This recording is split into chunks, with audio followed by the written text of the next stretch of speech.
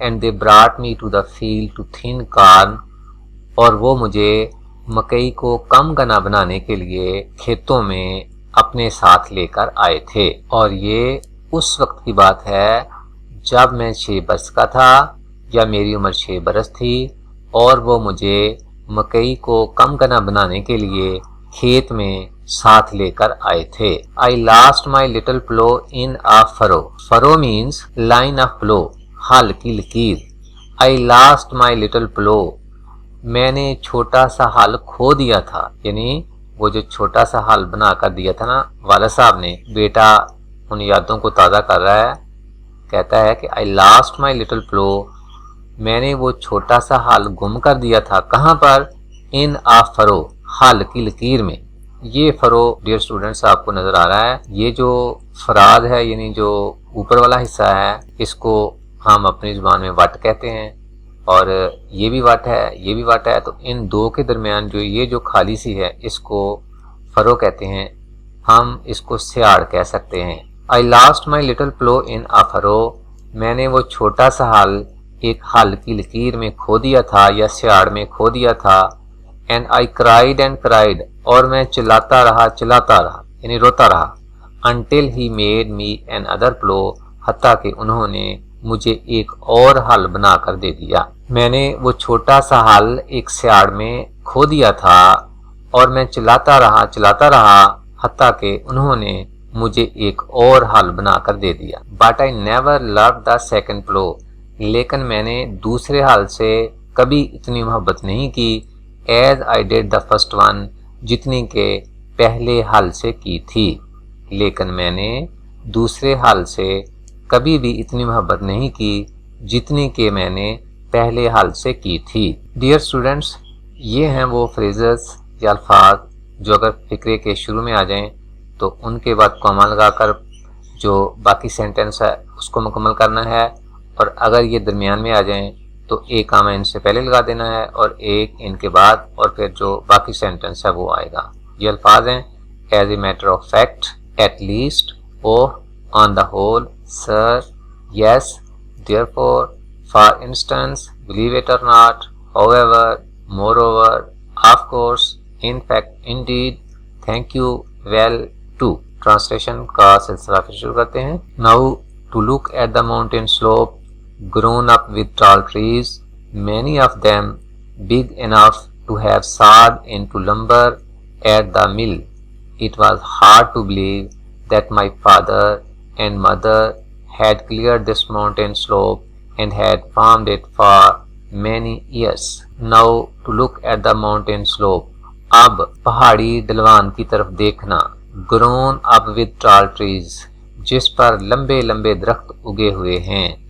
many of them big enough، ان میں سے بہت سارے اتنے بڑے ہیں، یعنی وہ جو پہاڑی ڈھلوان پر درخت اگے ہوئے ہیں نا ان میں سے بہت سارے ایسے ہیں to have sawed into lumber at the mill۔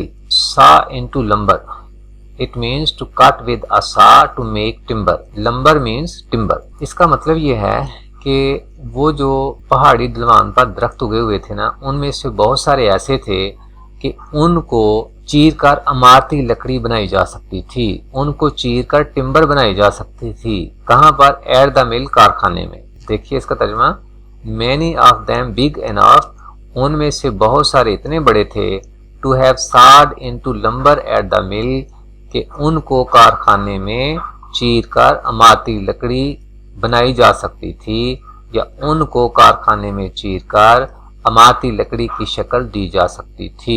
عزیز طلبہ، سا کا مطلب ہوتا ہے چیرنا، یہ سی دیکھنا کی دوسری فارم بھی ہوتی ہے، اور سا بطور ورب پہلی فارم کے بھی آتا ہے۔ تو جب یہ بطور ورب پہلی فارم کے ہے تو اس کا مطلب ہے چیرنا، اور یہی لفظ جب بطور نون آئے تو اس کا مطلب آری ہوتا ہے۔ many of them big enough to have sawed into lumber at the mill، ان میں سے بہت سارے اتنے بڑے تھے کہ ان کو کارخانے میں چیر کر عمارتی لکڑی کی شکل دی جا سکتی تھی۔ It was hard to believe، یہ یقین کرنا مشکل تھا that my father and mother had cleared this mountain slope، کہ میرے والد اور والدہ نے اس پہاڑی ڈھلوان کو صاف کیا تھا and had farmed it for many years، اور کئی سالوں تک اس میں کھیتی باڑی کی تھی۔ اب اس پہاڑی ڈھلوان کی طرف دیکھنا جس پر لمبے لمبے درخت اگے ہوئے ہیں ان میں سے بہت سارے اتنے بڑے ہیں کہ انہیں کارخانے میں چیر کر عمارتی لکڑی بنائی جا سکتی تھی۔ یہ یقین کرنا مشکل تھا کہ میرے والد اور والدہ نے اس پہاڑی ڈھلوان کو صاف کیا تھا اور کئی سالوں تک اس میں کھیتی باڑی کی تھی۔ For many of the trees were 60 feet tall، کیونکہ بہت سارے درخت 60 فٹ لمبے تھے یعنی اونچے تھے۔ And the wild vines had matted their tops together، اور جنگلی بیلوں نے، vines mean climbing plants، بیلیں، wild vines جنگلی بیلیں، and the wild vines اور جنگلی بیلوں نے had matted their tops، matted means tangled، entwined، knotted، الجھا رکھنا، and the wild vines had matted their tops، اور جنگلی بیلوں نے ان کی چوٹیوں کو الجھا رکھا تھا ٹوگیدر آپس میں، کیونکہ بہت سے درخت 60 فٹ لمبے یعنی اونچے تھے اور جنگلی بیلوں نے ان کی چوٹیوں کو آپس میں الجھا رکھا تھا۔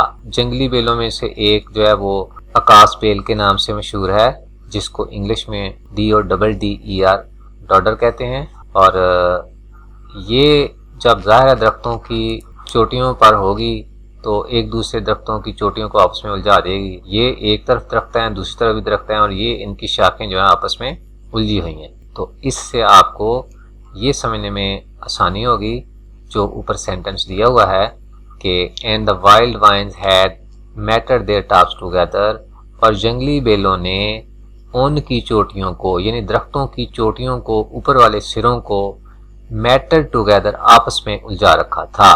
ترجمہ ایک بار پھر دیکھ لیں آخر میں، کیونکہ بہت سے درخت 60 فٹ لمبے یعنی اونچے تھے اور جنگلی بیلوں نے ان کی چوٹیوں کو یعنی درختوں کے اوپر والے سروں کو آپس میں الجھا رکھا تھا۔